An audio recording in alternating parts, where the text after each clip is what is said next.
قرآن مجید میں 5 جگہ اللہ کے حق کے بعد فوراً والدین کا حق ہے. وَقَضَىٰ رَبُّكَ أَلَّا تَعْبُدُوا إِلَّا إِيَّاهُ وَبِالْوَالِدَيْنِ إِحْسَانًا. تیرے رب نے فیصلہ کر دیا ہے کہ اس کے سوا کسی کی بندگی نہیں کرو گے اور والدین کے ساتھ نیک سلوک کرو گے. اللہ کے حکم کے بعد، اللہ کے حق کے بعد والدین کا حق ہے.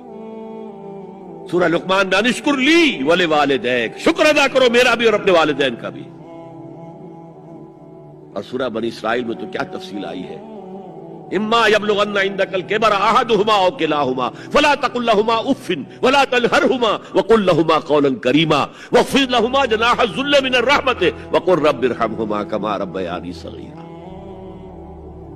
اگر تمہارے والدین میں سے ایک یا دونوں تمہارے پاس بڑھاپے کی عمر کو پہنچ ہی جائیں، انہیں کبھی اف تک نہ کہنا، دل نہ توڑنا ان کا.